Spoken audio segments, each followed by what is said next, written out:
আমরা আপনাদের কাছে অনুরোধ করতে চাই, আমরা আমাদের কর্মকাণ্ডের মধ্য দিয়ে যারা আমাদেরকে জাতির কাছে অন্যভাবে উপস্থাপন করার অপকৌশল করছে তাদেরকে আপনাদের নেতৃত্বেই জবাব দিতে হবে।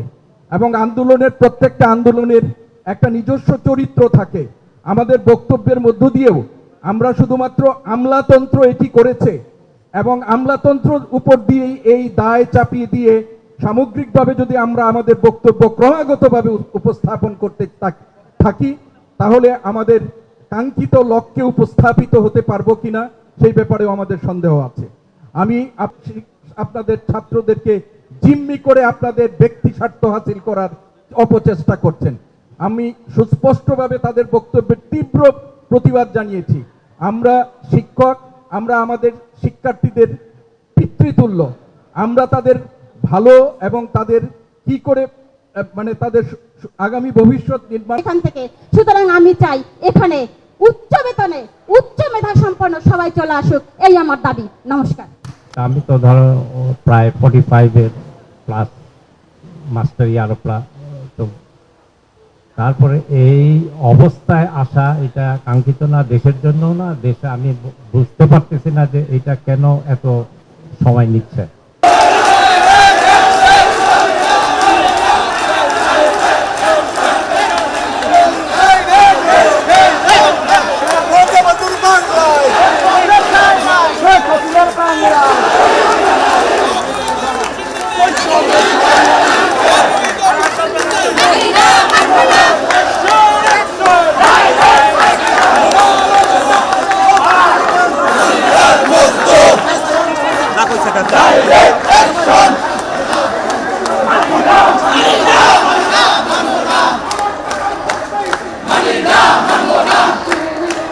আর যত তাড়াতাড়ি এটা সলিউশনটা আসে এটাই আমি চাইবো। এবং একটা জিনিস সবাই জানে যে যে জিনিসটা যে পায় তার সাথে যোগ হয়, মাইনাস হয় না। যে সুযোগটা ছিল সেটা কখনো মাইনাস হয় না। আমরা 15 সালের আগ পর্যন্ত পে স্কেলে ছিল ট্যাক্স ফ্রি, একজন কলিগ এখানে বললো ট্যাক্সের কথা, তখন কিন্তু ইউনিভার্সিটির ছিল ট্যাক্স ফ্রি। তারপর এই স্কেল আসার পরে ট্যাক্স। প্রধানমন্ত্রী দেশে নাই, উনি এখন অন্য একটা দেশে সফর করছেন। এবং আমি শুধু মাননীয় প্রধানমন্ত্রীর দৃষ্টি আকর্ষণ করতে চাই, যারা এগুলা বলছে রাস্তাঘাটে বিভিন্ন জায়গাতে, তাদের কথা অবশ্যই অযৌক্তিক।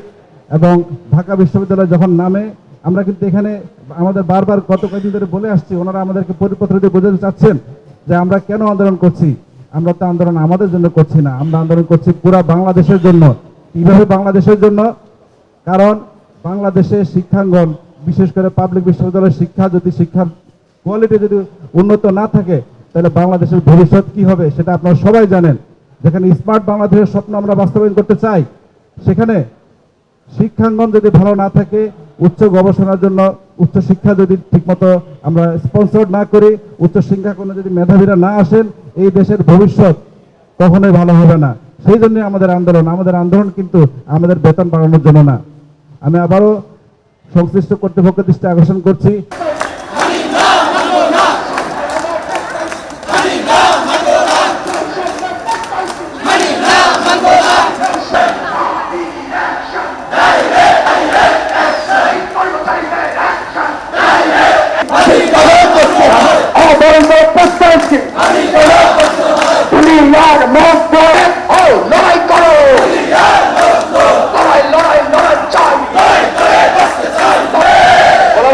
রাজু ভাস্করকে সবাইকে জোরে বলতে হবে, ঠিক আছে?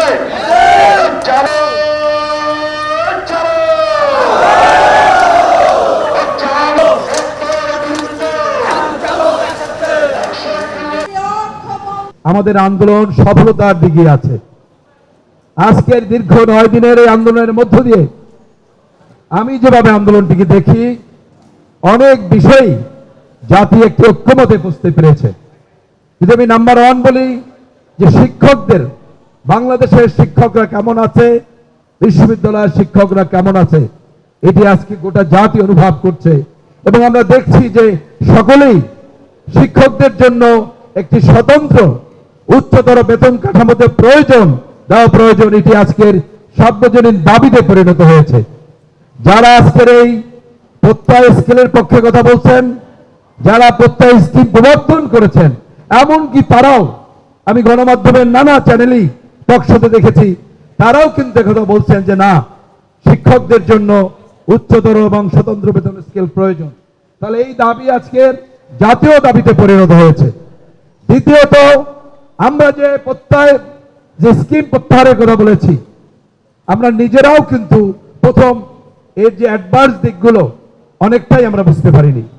আজকে নির্দ্বিধায় বলা যায় যে প্রত্যয় স্কিমের পক্ষে একটি যুক্তিও সরকারের হাতে নেই। আমি ওপেন চ্যালেঞ্জ দিয়ে বলতে পারি যে পৃথিবীর কোন দেশে, ভারত, শ্রীলঙ্কা, অন্যান্য দেশ বলা দরকার নাই, ইথিওপিয়া, রুয়ান্ডা, যুদ্ধবিধ্বস্ত সুদান, সেই দেশেও যদি দেখেন, সেই দেশের শিক্ষকরাও আমাদের চেয়ে ভালো আছে।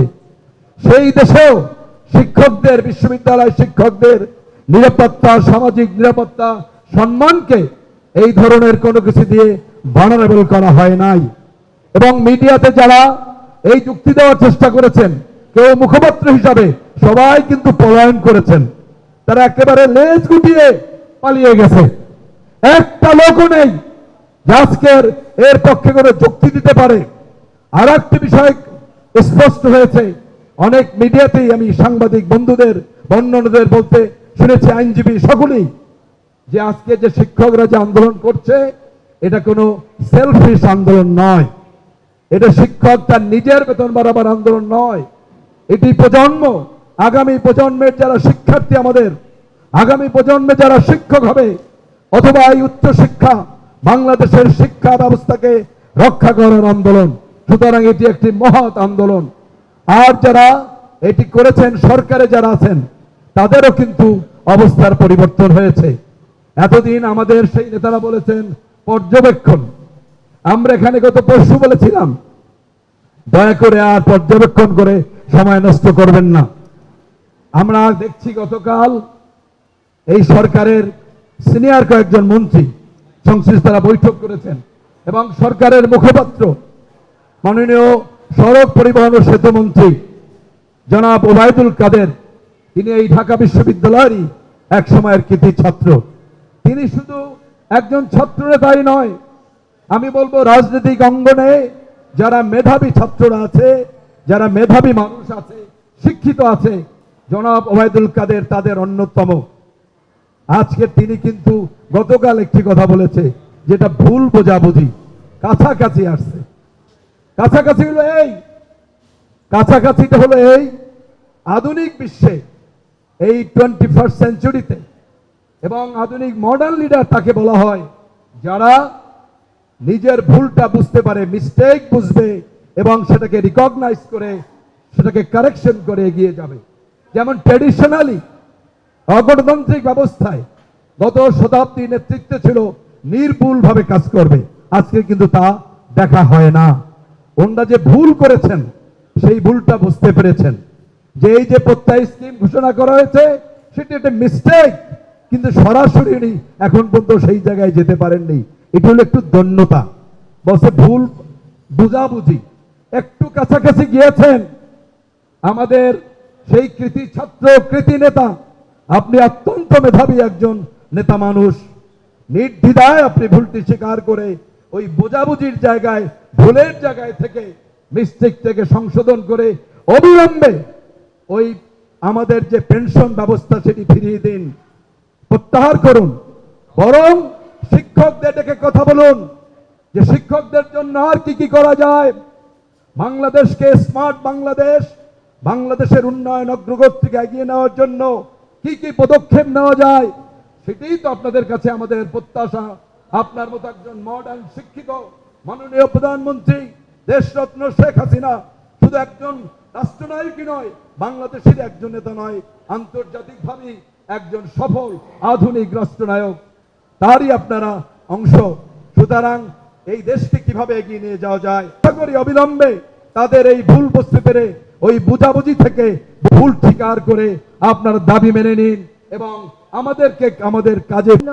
ক্রাইসিসের টাইমে মুক্তিযুদ্ধের বিপক্ষে যখন ষড়যন্ত্র, যখন বিপক্ষ শক্তি দেশের বিরুদ্ধে ষড়যন্ত্র করছে, তখন এগিয়ে আসতে কিন্তু আমরা আজকে ব্যথিত, মর্মাহত যে আমরা যারা শিক্ষকতা পেশাকে বেছে নিয়েছি, যারা মনে করেছি যে একটি নিরাপদ, ঝুঁকিমুক্ত, সম্মানজনক পেশায় নিজের রোলটা প্লে করতে পারবো, দেশের জন্য, দেশ গড়বার জন্য কাজ করতে পারবো, কন্টিনিউয়াসলি রিসার্চের সাথে থেকে ঢাকা বিশ্ববিদ্যালয়ের সুনাম অক্ষুণ্ণ রেখে এগিয়ে নিয়ে যেতে পারবো। যখন আমরা অগ্রসর হচ্ছিলাম, ক্লাসে যেতে পারছি না, পরীক্ষা নিতে পারছি না, তাদের যে ক্ষতি হচ্ছে ছিলাম, এবং আমরা চাই যে আমাদের ভবিষ্যৎ প্রজন্ম যারা আসবেন, ঘটনা আমাদের জন্য সত্যি বিব্রত করে। আমরা নির্বাহী বিভাগ, প্রশাসনিক বিভাগ, সব বিভাগ, তারও আগে ফ্রেঞ্চ ডিক্লিয়ারেশন, ফ্রেঞ্চ রেভলিউশনের সময় 1789 সালে declaration of the rights of the man and of the citizen, সেখানে বলা হয়েছিল সারা পৃথিবীর সকল মানুষের ভেতরে সবচেয়ে অন্তর্নিহিত এবং যে অধিকারগুলোকে কোনোভাবেই লঙ্ঘন করা যায় না, তার ভিতরে একটি হচ্ছে আপনার জীবনের অধিকার, রাইট টু লাইফ, আরেকটি হচ্ছে স্বাধীনতার অধিকার, রাইট টু লিবার্টি, আরেকটি হচ্ছে রাইট টু ইকুয়ালিটি। আমি আরো আগে ফিরে যেতে চাই 1776 সালে declaration of independence of America, এবং এগুলোকে আজকের হিউম্যান রাইটস এডুকেশন এবং সারা পৃথিবীর গণতন্ত্র এবং সকল মানুষের বাইবেল হিসেবে ধরা হয়। সেটাকে ধরা হয় অকাট্য দলিল হিসেবে, যে মানুষের কয়েকটি অধিকারকে কোনোভাবেই ভুলুণ্ঠিত করা যায় না। একটি হচ্ছে তার জীবনের অধিকার, একটি হচ্ছে তার ব্যক্তি স্বাধীনতার অধিকার, একটি হচ্ছে তার সাম্যের অধিকার। এবং এই সাম্যের অধিকারের জন্য বঙ্গবন্ধুর নেতৃত্বে আমরা মুক্তিযুদ্ধ করেছিলাম। মুক্তিযুদ্ধ করে আমরা যে সংবিধান 1 বছরের ভিতরে রচনা করেছি, সেই সংবিধানের ভিতরে আপনারা দেখবেন সেখানকার মুখবন্ধ পার্ট 2, পার্ট 3, সেখানে স্পষ্ট করে মানবাধিকারের কথা বলা হয়েছে। আজকে যারা প্রত্যয় স্কিম করেছেন তারা সেই মানবাধিকার এবং সাম্যকে ভুলণ্ঠিত করেছেন। আপনারা মুক্তিযুদ্ধের চেতনাকে ভুলণ্ঠিত করেছেন। আপনারা এখান থেকে সরে যান এবং আমরা আশা করব বঙ্গবন্ধুর যে আদর্শ, সেখানে আবার তারা ফিরে আসবেন এবং বঙ্গবন্ধুর কন্যার কাছ থেকে আমরা যে দাবি, এবং 2015 সালে আমাদের একবার বঞ্চিত করা হয়েছে, আমাদেরকে বৈষম্যের দিকে ঠেলে দেওয়া হয়েছে, আমরা চাইবো বঙ্গবন্ধুর আদর্শে আপনারা ফিরে আসবেন আবার, এবং একইভাবে বঙ্গবন্ধু কন্যা। এবং আপনারা একটা কথা বলে আমি শেষ করি, বঙ্গবন্ধু তার 2 কন্যাকে, এক কন্যাকে বিয়ে দিয়েছিলেন বিজ্ঞানীর কাছে, আর এক কন্যাকে বিয়ে দিয়েছিলেন বিশ্ববিদ্যালয়ের শিক্ষকের কাছে। So you can understand how the mental setup and cultural setup of Bangabandhu it was, যে তিনি কতটা শিক্ষানুরাগী, কতটা সংস্কৃতি মনা ছিলেন, সেই নেতা আমরা কোথায় পাবো? সুতরাং আজকে আবারও বলি, যারা আজকে ষড়যন্ত্র করছেন তারা সরে যান, বঙ্গবন্ধুর আদর্শে ফিরে আসেন। বঙ্গবন্ধু কন্যা নিশ্চয়ই আমাদের যৌক্তিক দাবি দেওয়া মেনে নেবেন। জয় বাংলা, জয় বঙ্গবন্ধু। সবাইকে ধন্যবাদ।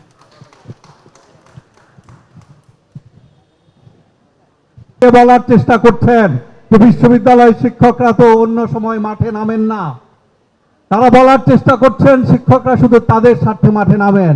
আমি সেই ভাড়াটে খেলোয়াড়দের উদ্দেশ্যে বলতে চাই, আপনাদের রাজনৈতিক পরিচিতি আমরা জানি, আপনারা কি জন্য কথা বলছেন, কেন কথা বলছেন সেটা আমরা জানি। আমরা আপনাদেরকে শিক্ষকদের ইতিহাস স্মরণ করিয়ে দিতে চাই।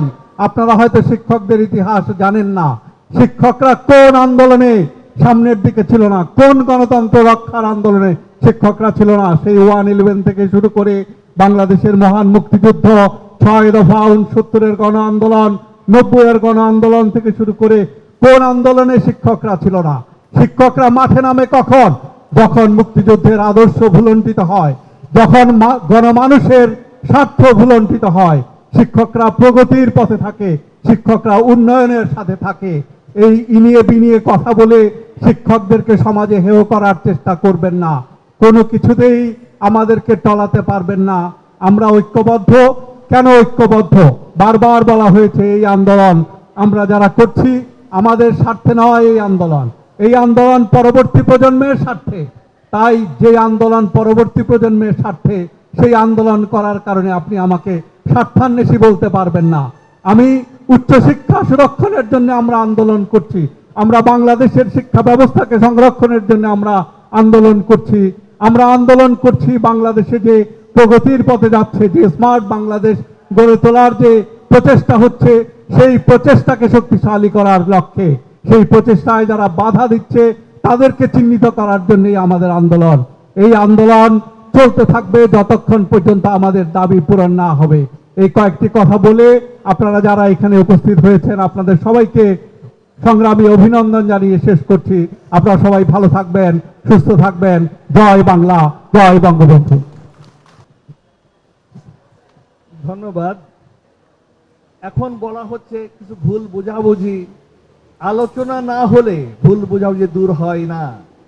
অনেকেই বলেছেন বঙ্গবন্ধুর কথা, দেশ এখানে যারা আছেন তাদের বয়স আমার চেয়ে কম, প্রায় সবার। দেশ ধ্বংস হয়ে গিয়েছিল ৭১ মুক্তিযুদ্ধের সময়, টাকা পয়সা কিছুই ছিল না, বেতনও দেওয়া যেত না কারো। সেই সময় বঙ্গবন্ধু প্রাইমারি স্কুল, প্রথম বলে জাতীয়করণ বলছে না, প্রাইমারি স্কুল খুললেন একটার পর একটা, কারণ শিক্ষাকে এতই গুরুত্ব দিতেন বঙ্গবন্ধু।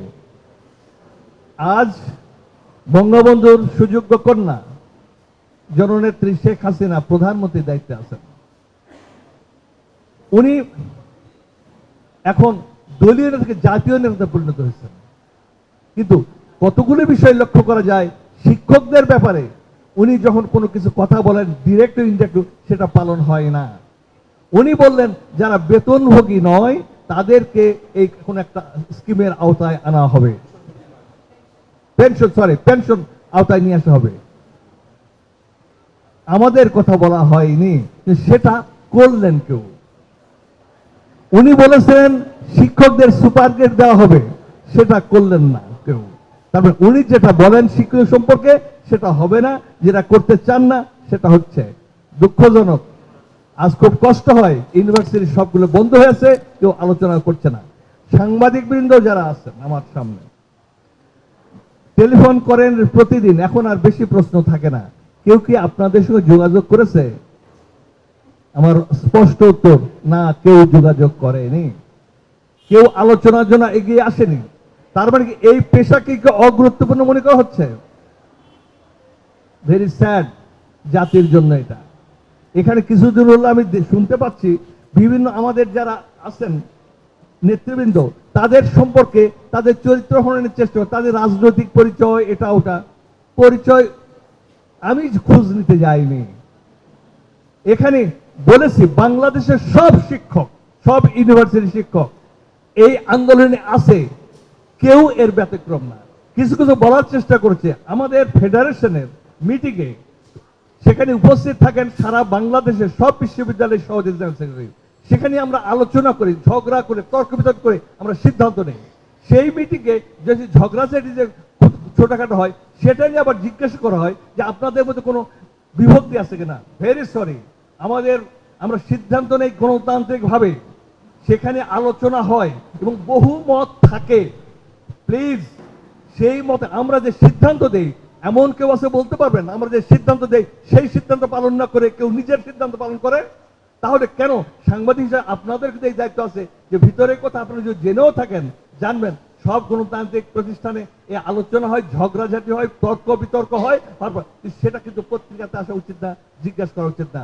প্লিজ এটা করবেন না। আমরা ইউনাইটেড সবাই, আমরা ফেডারেশন যে সিদ্ধান্ত তার পিছনে আমরা সবাই আছি, এটা মনে রাখবেন বেটা প্লিজ। আর এখন বলি শেষের আমাদের দাবি যে 3টা ছিল। প্রত্যয় স্কিমের ব্যাপারটা অনেকে বলার চেষ্টা করেছেন ইয়েতে, আমি ওসব যুক্তি দেখাচ্ছি না। কন্ট্রিবিউটর হবে কি হবে না সেটা আলোচনার বিষয়, গ্র্যাজুইটি দিতে পারবেন কিনা টাকা সেটা আলোচনার বিষয়। প্রত্যয় স্কিমে যেভাবে পেনশন নির্ধারণ করা হচ্ছে এটা বেসিক প্রিন্সিপাল পেনশনের ভায়োলেট করা হচ্ছে, কাজে এটা প্রশ্ন ওঠেনি, এটা আলোচনা করা। এটা থেকে শিক্ষক সমাজ অবশ্যই বের করে নিয়ে আসতে হবে, এটা আলোচনার দাবি রাখেন। সুপার গ্রেড দিতে হবে, আলোচনা যেতে হবে স্বতন্ত্র স্কেল কিভাবে হবে সেটা আলোচনার বিষয়। এতে প্রথম দাবি দুটো আমার কথা হচ্ছে এটা তাৎক্ষণিক, আর পরেরটা হচ্ছে আলোচনার ভিত্তিতে ভবিষ্যৎ হবে। ধন্যবাদ সবাইকে। ধরনের অপপ্রচার, অনেক বিভ্রান্তি, ভয় পাই না। আন্দোলন কি ব্ল্যাক ইজ আ ম্যাটার, কৃষ্ণকায় মানুষের অধিকারের আন্দোলন, প্রত্যেকটি আন্দোলন কিংবা ফিলিস্তিনি জনগণের পক্ষে থাকার আন্দোলন। বাংলাদেশের মুক্তি যুদ্ধের সময় সেনেটর ক্যানেডি সহ ব্রিটেনের বিশ্ববিদ্যালয়ের শিক্ষার্থীরা ডেমনস্ট্রেশন করেছেন, আমেরিকান বিশ্ববিদ্যালয়ের শিক্ষার্থীরা, শিক্ষকেরা ডেমনস্ট্রেশন করেছেন। সুতরাং আন্দোলনের সঙ্গে আমাদের দিবেনও না, আমাদের ভয়ও দেখাবেন না। অনেকে বলছেন পত্রপত্রিকায় শিক্ষকদের আন্দোলনে কোনো গুরুত্ব দেওয়া হচ্ছে না। কোনো দরকার নাই আপনাদের গুরুত্ব দেওয়ার। আমার প্রাপ্য ফিরে দেন। আমরা আমাদের পাওনা ফিরে দিন। আমার পাওনা পেনশন ফিরে দিন। আমার পাওনা গ্র্যাজুয়েটি ফিরে দিন। আমার পাওনা বোনাস, মেডিকেল ফ্যাসিলিটিস, বৈশাখী ভাতা ফেরত দিন। কেউ কারো পাত্তা পাওয়ার জন্য বসে এখানে নেই। রাজকীয় কোন জীবনের মোহ আমাদের আচ্ছন্ন করে না, বারবার বলছি। Multinational corporations, private institutions, global institutions, সব জায়গায় চাকরি পেতে পারবো। যে সিবি আছে তাকে ওজন করে দেখুন, ওজন করুন আমাদের সিবিটাকে, মেধার ওজন সেটি নিক্তিতে মাপুন, তারপরে কথা বলুন আমাদের সাথে। আমরা স্বার্থের জন্য করছি নাকি স্বার্থ বিসর্জন দিয়ে করছি? প্রান্তিক অঞ্চলের ছাত্র একবেলা খেয়ে দুবেলা পানি খেয়ে আমার ছাত্র আমার ছাত্রী ক্লাস করে।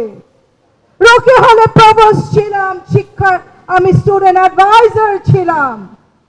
চোখের পানিতে জলে ভেজে যায় এই ছাত্রদের কথা শুনলে। এদেরকে মানুষ করি। আমাদের সন্তানেরা বিদেশে পড়ে না। $500-600 বা পাউন্ড দিয়ে আমি আমার সন্তানকে বিদেশে পড়াই না। আমার সন্তান এই বাংলাদেশে পড়ে, আমাদের সন্তানেরা বাংলাদেশে পড়ে, বাংলাদেশের স্কুলে পড়ে, বাংলাদেশের বিশ্ববিদ্যালয়গুলোতে পড়ে। তারপরও বলেন স্বার্থপরতার কথা। তাহলে স্বার্থপরতার সংজ্ঞা পাল্টে যাবে, পাল্টে দেব স্বার্থপরতার সংজ্ঞা। আর বলছে অমুক তমুকে আন্দোলন করছে। এই বিশ্ববিদ্যালয় যখন আন্দোলন করে সবাই একত্রিত হয়। Philosophical aspecte, we do belong to different schools. আমাদের ইডিওলজিক্যাল ধারণা পৃথক, কারণ this is the centre of excellence. এখানে জ্ঞান, এখানে বক্তৃতা, বিতর্ক থাকবে। কেউ কনজারভেটিভ স্কুলে বিলং করেন, কেউ মডার্নাইজেশন স্কুলে বিলং করেন, কেউ ফেমিনিস্ট স্কুলে বিলং করেন, কেউ প্রাইমারি স্কুলে বিলং করেন। এটি তো সৌন্দর্য। Why do we debate? Why do we disagree? We disagree to agree. আমরা বিতর্ক করি কারণ একটি ঐক্যবদ্ধ সিদ্ধান্তে পৌঁছানোর জন্য। এটি বিশ্ববিদ্যালয়, সেখানে এখানে সকল মত সকল পথ এক হয়ে যায়। যখন আমার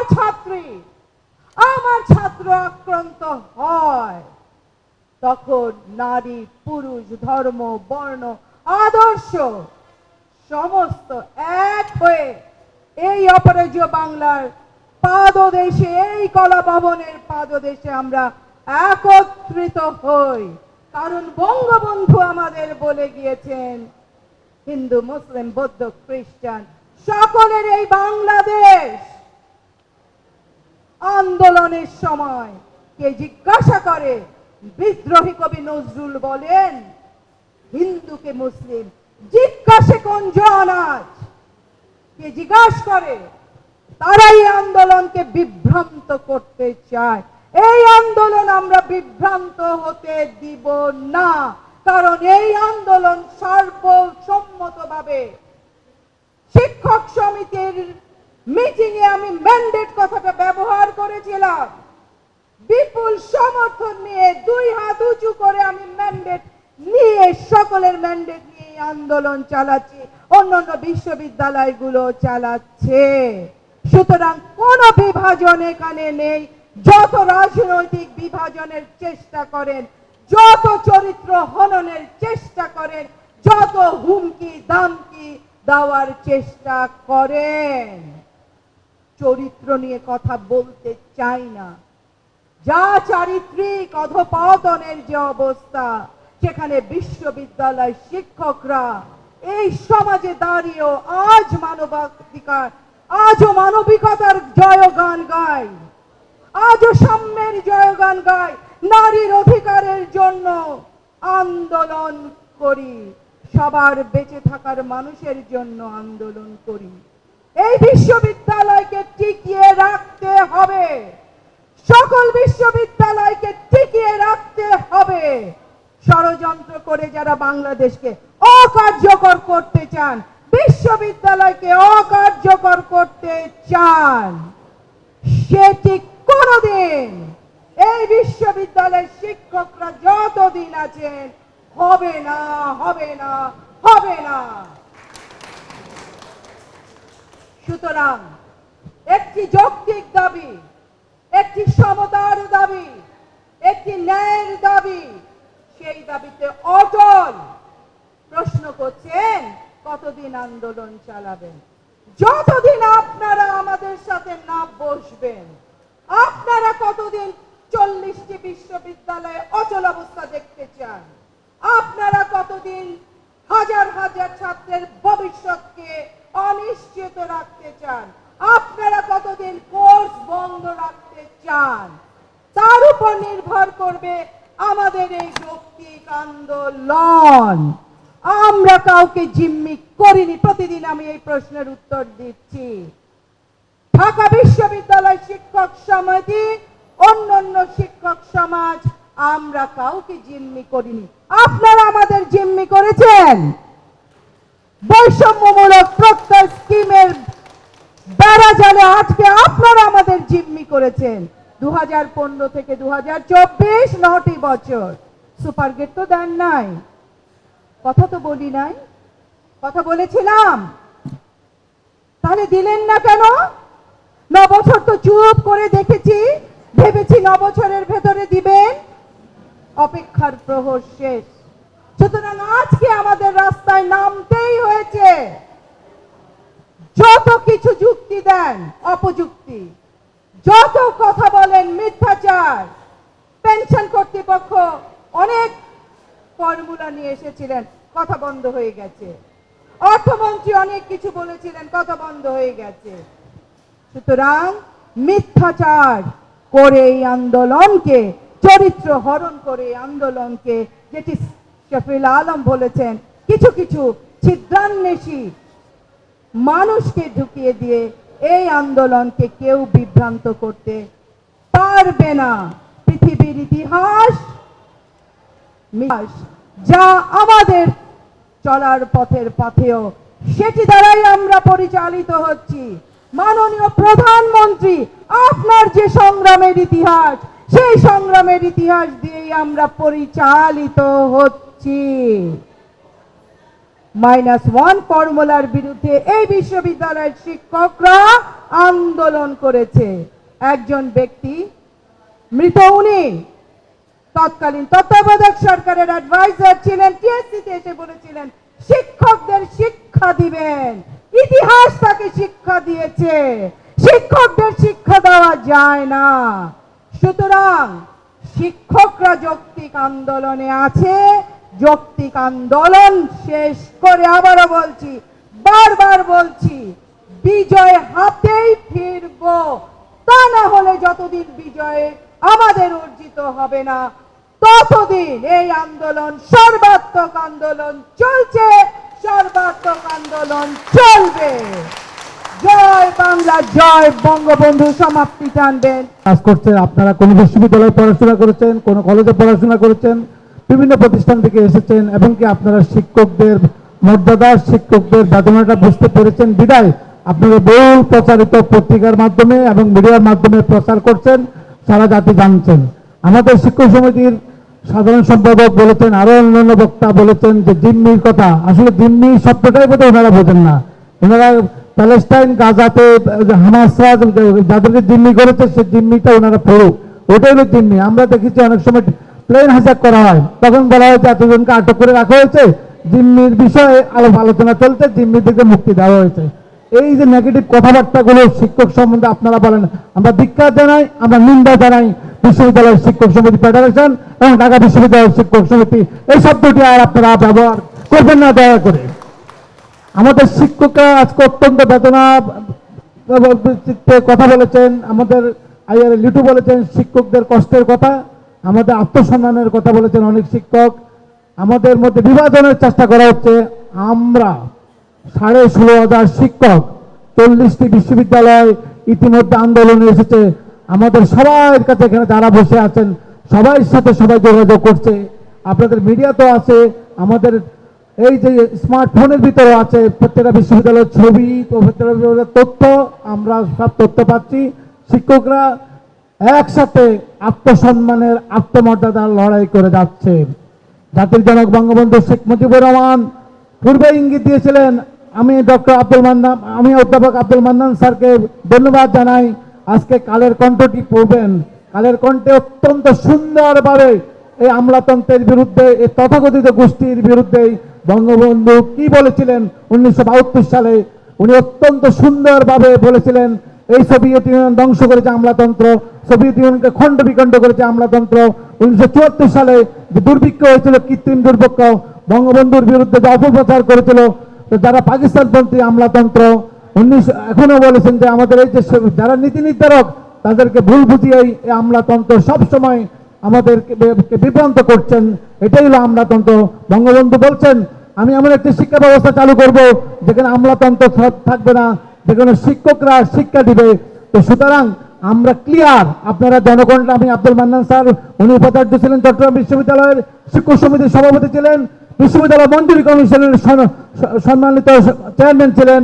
স্যারকে আমরা বিশেষভাবে ধন্যবাদ জানাই। তারা অতি সুন্দর লেখনীর মধ্যে যুক্তি তর্ক দিয়েই, এমনকি সঠিক তথ্য দিয়েই যে সংবাদটি পরিবেশন করেছেন, সেটা আমাদের শিক্ষক সমাজ পড়লেই আমরা সমাদৃত হব, জাতি সমাদৃত হবে এবং সত্য জিনিসগুলো আপনারা সেখানে জানতে পারবেন।